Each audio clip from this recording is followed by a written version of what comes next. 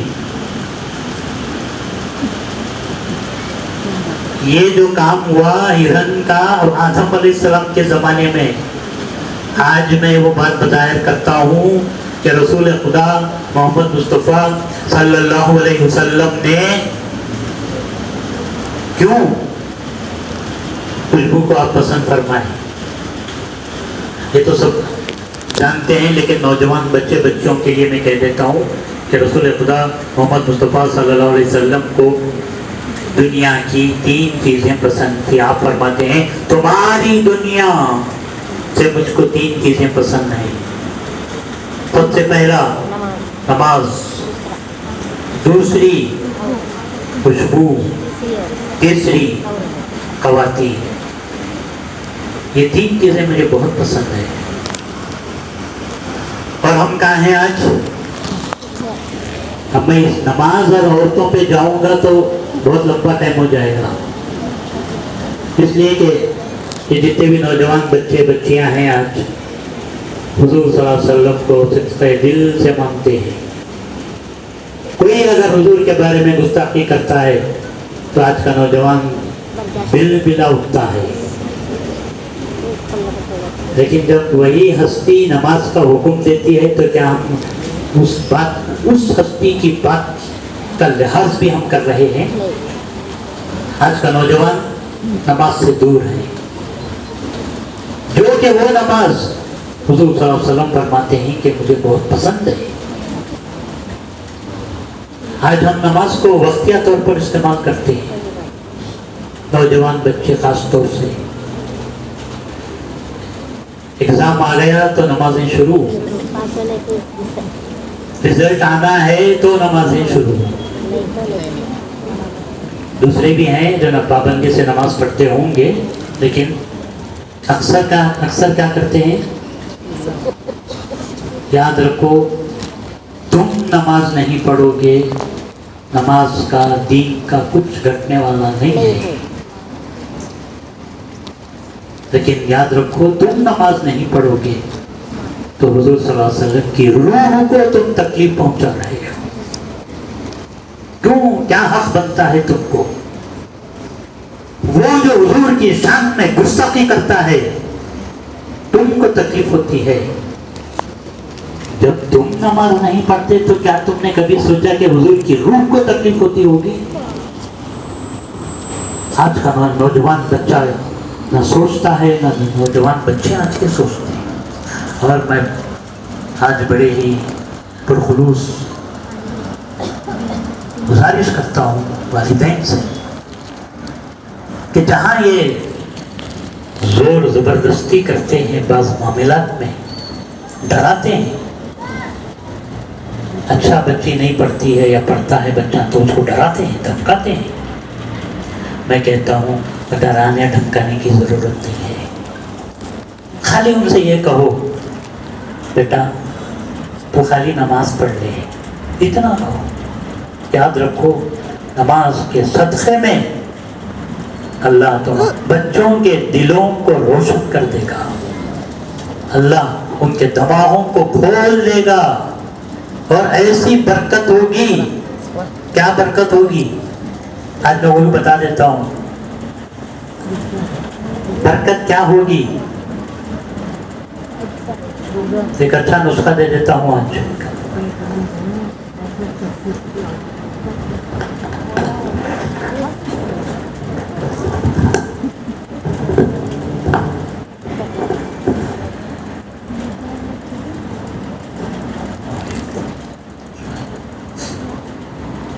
برکت کیا ہوگی نماز سے نوجوان بچیوں کے لیے؟ برکت یہ ہوگی، تم کم پڑھے تھے، زیادہ نہیں پڑھے، ہوگا کیا آخر میں؟ سال کے آخر میں یہ ہوگا تم جو پڑھے تھے وہی سوالات آ جائیں گے. پہلا، ہر بات کے 2 رخ ہوتے ہیں. یہ پہلا رخ ہے اور دوسرا رخ ہے. اللہ کہتا ہے تو نے نماز کی پابندی کی، تو نے مجھے خوش کیا،